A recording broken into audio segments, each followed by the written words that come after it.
Hey folks, y'all remember yesterday when I said broke the report that President Biden is supposedly, allegedly has the coof, and that that's going to be an excuse to go back underground to the bunker, not deal with the press.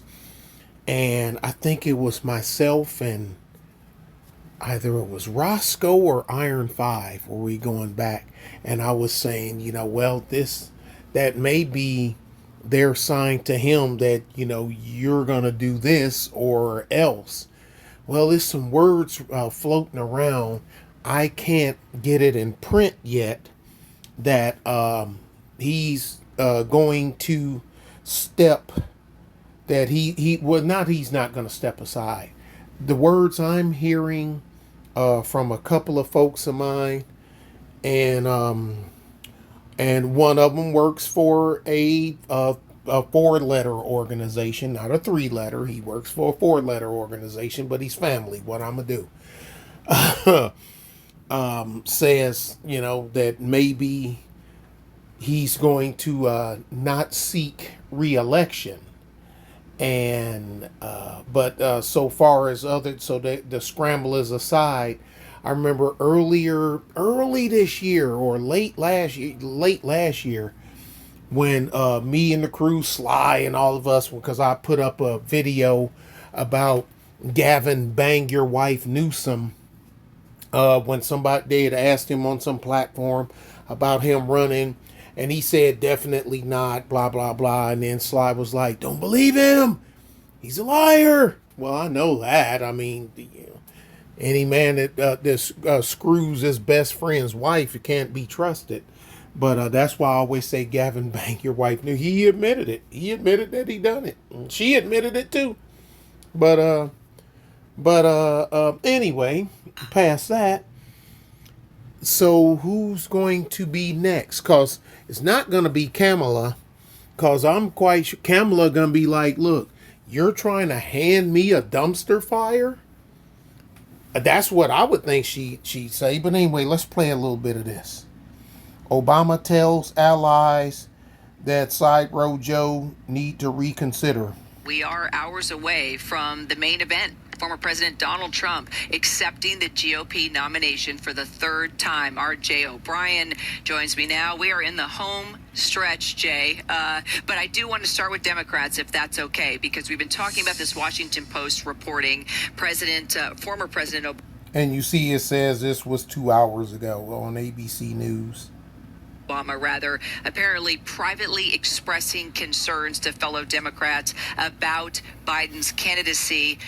What do you think? I know I've asked you this a number of times as news develops, but is the dam really about to break now on Biden's campaign? I think that's the interesting question here. So there have been, as we hear a mic check on the stage, by the way, there have been a couple of intervals where Microphone check, 1 2, mic check.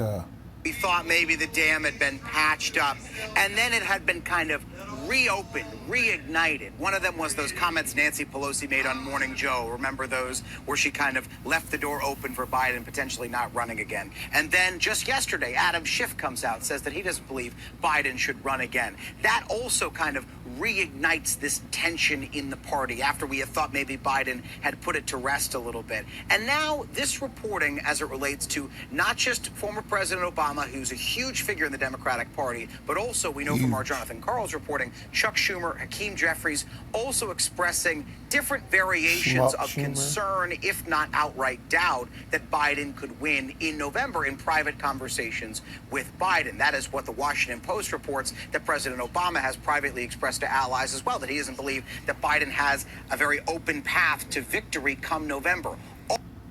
Joe, you're my friend, and you were my vice president. And even though that you swore me in as a member of the Senate, I think you need to listen to Nick Taylor. He's an ass. He's a pain in the ass. And he lives in Texas. And I don't like Texas. But Maybe you should sit on the porch and just look out the back window and listen to the birds sing. You know, Nick Taylor is a broken clock, but broken clock is right twice a day. All of that to say, we've been talking about these, frontline Democrats, but also just these rank and file Democrats who privately believe that Biden can't win in November, who have maybe not publicly expressed him to leave the ticket. With all of these notables in the party, either reportedly or in some cases publicly, coming out and saying Biden should not be the candidate, it gives air cover for those rank and file Democrats to come out and for the floodgates to open. But even if the floodgates open, A, Biden will be the nominee unless he chooses to step aside, and B, the open question here is, how big of an impact do these party notables have on Joe Biden? Remember, when all the speculation first started percolating, we were thinking, what does Nancy Pelosi think? What does Chuck Schumer think? What does Barack Obama think? These huge luminaries in the party, what do they think? And will they be able to move Joe Biden from that position? Now, as this story has progressed, we're not even certain that they are going to have tons of sway when it comes to Joe Biden. Certainly not much more sway than his family would. Yeah, and as we follow, of course, those developments, back to just the theme of what the RNC is talking about today, and that's Make America Great Once Again. This is also Trump's first speech since that attempted assassination attempt over the weekend. What do you think we're going to hear tonight? Well, Trump has said, he's told our Jonathan Carl, again, some John reporting, that he has rewritten the speech, that he is looking to focus on unity. But what kind of unity, we don't know. And that's frankly a question that goes out pretty much every day on the floor down there. Everyone down there says they want unity, but when you ask them what... He different than me. I would have came out, I do not want peace. I want problems. Always. Hey, once you decided to blow the battle horn, boop, boop, man, let's get it crack-a-lacking. Then what do they mean when they say unity? Some people say, well, we mean unity within the Republican Party, bringing those Nikki Haley moderates back into the fold. Some say we want unity across the entire country. We want, reaching out across the aisle. Obviously, the first one is a little bit more common down there on the floor than the second one. But point being is that's a question that Donald Trump has to confront tonight. He has said he wants to talk about unity. What kind of unity is he talking about, Kira? Yeah, good point. We're all going to be trying to read between the lines, aren't we? Jay, thank you. I could give a damn about Nikki Haley. Look, Kamala, team Kamala, gonna be like, nah, you gonna take a dumpster that was stinking and full of maggots and whatnot already, then you're gonna set it on fire. Then while it's burning, y'all gonna sit it out here and it's floating down the street after tropical storm barreled and flooded out East Texas. So I'm a dumpster on